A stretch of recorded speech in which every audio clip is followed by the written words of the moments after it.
Dear students, I have come with a new chapter, Introduction to Index Numbers. Index numbers has got lot of practical importance, and we can relate this with the stock market index or the industrial production index, consumer price index. So that is the relevance of index numbers. And I'm going to give the introduction about index numbers, the theory concepts in this module. Now, if you see the introduction, index numbers are described as the barometers of economic activity. You know that if stock market index is moving up and down, we say that what is happening in the country or what is the economic activity happening, whether it's showing an increasing trend or whether it's showing a decreasing trend. So everywhere we use this consumer price index. This is related to wage computation, salary fixation. So we call it as the index numbers are the barometers of economic activity. Everywhere we use this. So that is the practical importance of this index number. Second one is used to measure inflation or deflation. If prices are increasing or prices are decreasing, we use the index numbers to take a decision or take a calculation or I take a computation based on that. Now, if you see the definition, index numbers are defined as a specialized average. I will tell you why it's a specialized average. Designed to measure the change in the level of phenomenon with regard to time, geographic location, or other characteristics such as income or price. So, why it is called a specialized average? If you see the example consumer price index meaning what all the average things what a consumer will use. We call it as a basket of goods. So, the common expenses for a household, food will be there, shelter will be there, rent expenses will be there, all the entertainment expenses will be there. So, petrol, diesel, everything. So many things. So, even if you're taking a mix of items which are not totally related, we can express this as one measure even if the units are different. That is why it's called a specialized average. That is why it's used extensively for government policy making, business decisions, social science, in research. Index numbers play an important role. Now, features of index numbers. So, these are specialized averages. I told you, even if it's expressed in different units, the units has no relevance. We will get the value. Second point is used to measure the changes in the level of a phenomena after liberalization or before COVID or after COVID. What is the change for industrial production?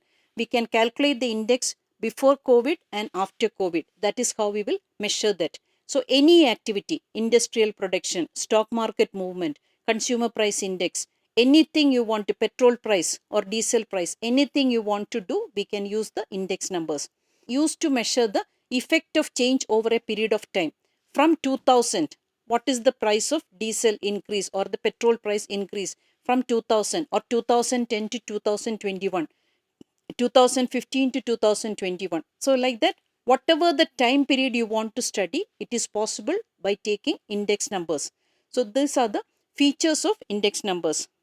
Now, what are the uses of index numbers? So, helpful in framing suitable policies, wage decisions or salary fixation or government policies, tax structure, saving structure, everything. Index numbers play a significant role. Similarly, every 10 years we know that salary increase will be there. Or if it's a private institution, every year we will be getting the salary increase. So there, how they are taking the DA, the dearness allowance, they will increase. So that will be decided based on the consumer price index. So that is the first thing. Index numbers are used in policy making, either at the government level, institutions, or state level, or anything. They take the index numbers as the base for taking suitable decisions. Second one is to reveal the trends and tendencies. Now you know that with the COVID, what will be the after effect of COVID? The pre-COVID structure and the post-COVID structure. We can study by comparing the index numbers previous to COVID and after COVID. So that is how we will study that. Then useful in deflating. Now what is deflating? This is the opposite of the term inflation. Always you have to remember that there is a difference between real income and the nominal income. See what I used to buy 10 years back using 100 rupees. Now, if I want to buy the same things with 1000 rupees, it's not possible. So, there is a difference. So, even if my salary has increased after 10 years, so whatever I used to buy 10 years back, I'm not going to get it now with the same amount of value. So, the real value and the nominal value we can use using the deflation. Either for inflation or for deflation, we can use the index numbers. Now, the problems in the construction of index numbers. So, when specialized averages, used in decision making. So we have to see that what are the problems. So first one is, what is the purpose of index? See, for example, if you want to construct a index for the rich families or middle income families or poor families, so we have three classifications. So that items used by the rich families will be different, the middle class families will be different, the below poverty line, that families will be different. So you have to see that what is the purpose of index, what you want to do with that. So then you have to include items what they are using. Rich families, what they are using will be different, middle income they will be different, and below poverty line will be different. Now second point is selection of base year. This is very important. See, you have to always, you have to compare with one year.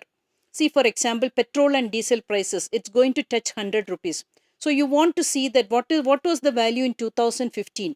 So 2015 to 2021, what is the increase? So you have to select one year as the base year. You know that Bombay Stock Exchange, 1986 is the base year. So one base year you have to select, that should be the normal year.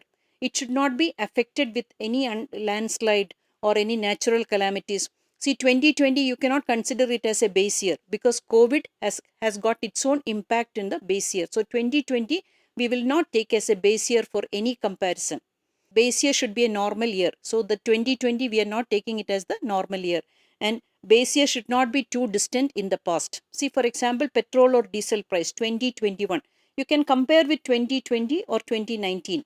So it should, if you there is no point in comparing with what was the diesel or petrol price in 2000.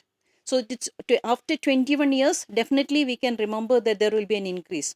Next, you have to remember whether it's a fixed base or chain base. Fixed base meaning, see, like example, Bombay Stock Exchange 1986. That is the base. We have not changed that. So all the changes we are relating to 1986. Whereas chain base meaning, see, now we are in 2021. So the base year will be 2020. 2020, when we are calculating the index, the base year will be 2019. So the previous year always we will take it as the base year when you are using chain base. So chain base method will give you a more accurate result. It will be more useful for comparison. So you have to remember that fixed base meaning the base year will remain the same. The best example is the Bombay Stock Exchange. How you calculate? Now also we are taking 1986 is the base year. There is no change in that. Whereas chain base meaning we will always link with the previous year as the base year. Now selection of number of items is also important. So if you are calculating an index for the below poverty line families, there is no point in using or including items that car expenses or air condition expenses or expensive perfumes or expensive clothes, all this expensive smartphone, all this, there is no point in using that. See, whatever used by the below poverty line people, you have to include in the index. Price quotations are also important. See, when you're calculating an index, always you have to remember there are two types of price quotations we can take. One is wholesale price and one is retail price. See, as a consumer, when we go to the shop, we are getting at the retail price. Wholesale price will be always different. So when we are taking the quotation or when we are calculating the index, then you have to remember that always we have to take the retail price because we are calculating the index for the consumers. Government or manufacturers, they will be getting at the wholesale rate. But as a consumer, when we approach, we are getting always at the retail price. So price quotation is very important. Next is choice of an average. So this we are going to explain in detail when we are doing the computation or with the problems. Now you remember that geometric mean we are using as the appropriate average. Why geometric mean is Fisher's index number. That is the best average we are using for computing index numbers. And in the Fisher's index number, time reversal test and factor reversal test, they will set that equation can satisfy that. That I am going to explain in the another module. So here you have to remember that there we are using Fisher's index taking geometric mean as the average. Mode or median we will never use for computing an index number. So the choice is between geometric mean or the arithmetic mean. Then when you learn Fisher's index model, you can see that geometric mean is the appropriate average because it will satisfy time reversal test and factor reversal test. Then selection of an appropriate weight. You have to remember that two types of weights are there, unweighted index numbers and weighted index numbers. So unweighted index numbers, you have to remember that unweighted meaning everything is not giving, you are not giving any importance. See, for example, if you're taking the average students of marks scored by the students in a class, there will be students who are getting distinction, those who are getting first class, those who are just pass mark, and those who failed. So it give different weights for that: 4, 3, 2, 1. So that is the weighted index. But if you're taking all students without giving any differentiation or without giving any distinction, then it is called weighted index. That meaning what all marks scored by distinction students also, pass percentage, first class or failed also will be the same. We will not give any value. Whereas weighted meaning distinction students marks into 4, first class marks into 3, pass mark marks into 2, failed marks into 1. Like that we will calculate the index. So this is what is the difference between unweighted index and weighted index. Now, two methods of assigning weight. One is implicit weight and second is explicit. In implicit weighting, you have to remember that a commodity is included in the index based on its importance. See, for example, you are calculating an index for a food index you're calculating. You know that there is totally different pattern they're following between North Indians and South Indians. North Indians, we will give more importance for rice. They will give more importance for wheat because they use roti. That is the food habit. They avoid rice as far as possible. Whereas South Indians, what they will do, they will always use rice. So when you're giving weight for that index, for if you're calculating an index for North Indians, you have to remember that for wheat you have to give weight 2 and rice will be 1. Whereas if it's for the South Indians, you are calculating weight should be 2 for rice and weight should be 1. So that is the implicit. Whereas in explicit, we are giving some outward importance. Explicit weighting meaning our own assumptions, our own calculations we are using for computation. So that meaning, see, I am calculating an index about the rich spending habits of the rich students in the campus. That meaning they will be using smartphones, they will be coming in car. So that items I will give importance. Whereas if I'll take the index for an average student, then it will not be, I will not be including the expensive smartphones, expensive hotels they will visit. So their expenditure pattern, I will have an assumption based on that I will assign the weights. So that is the difference between implicit weight and explicit weight. So implicit, definitely we know that there is difference. So how we are calculating for North Indian food habits and South Indian food habits, we are clearly distinguishing. Explicit is based on my experience, my calculation. I am giving certain importance. That is the explicit. Next point is weights are of two types: quantity weights and value weights. Quantity weight meaning quantity consumed, quantity produced, quantity distributed. We always denote this as the small q. Value weight meaning price into quantity, PQ. That is why when we will do the problems, I will explain this clearly. Value weight meaning price into quantity, whereas quantity weight meaning it's only the quantity produced or quantity consumed. So in Fisher's index, we are using the value weight, PQ. Now selection of an appropriate formula is also important. There are different formulas, but we will be always using the Fisher's index because that is considered as the best method for computing index numbers, because it will satisfy time reversal test and factor reversal test. Now, the limitations of index numbers. Sampling errors are possible because if you are doing different samples, because some assumptions we are using, how I imagine or how I calculate for a below poverty line or high income family or middle income family, sampling errors are possible. And so that is one limitation. Second limitation is quality of the product remains same.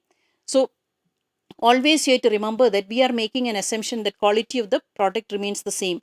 The mobile phones we used 10 years back, now it's totally different. Or the printers we are using 10 years back, it's totally different. But always when we are calculating the index numbers, we assume that quality of the product remains same. So many inventions happen every day, and every day new products are coming in the market. We are not considering that when we are calculating an index number. Then specific index for specific purpose. It is not possible to calculate specific index for all the purposes. What is for middle income, what is for high income, what is for below poverty line, what is for cement industry, what is for oil industry. It is not possible. We make certain policy decisions based on the specific average or the specific index we calculate. That will be applicable for many categories. So that has got its own limitations. It may not be applicable for a specific industry or a specific group of people because it has got its own limitations. So instead of calculating specific index for specific purpose, it's a difficult procedure. So we will depend on general index which is already calculated. Now, no change in taste, habits, and customs. This is one wrong assumption we are making. That is totally wrong. Every day, new products are coming in the market, and there will be changes in that. Customers' habits will change. Taste will be different. But while calculating index numbers, we assume that it's always the same throughout. Now, various methods used for construction of index numbers. Different formulas are there, but always the different formulas will give different answers. So, we follow the Fisher's index number. Then, unreliable comparisons over longer periods. If you are comparing the petrol price from 2000 to 2021, it's not going to serve any purpose. Or industrial production from 2000 to 2021, it's not going to serve any purpose.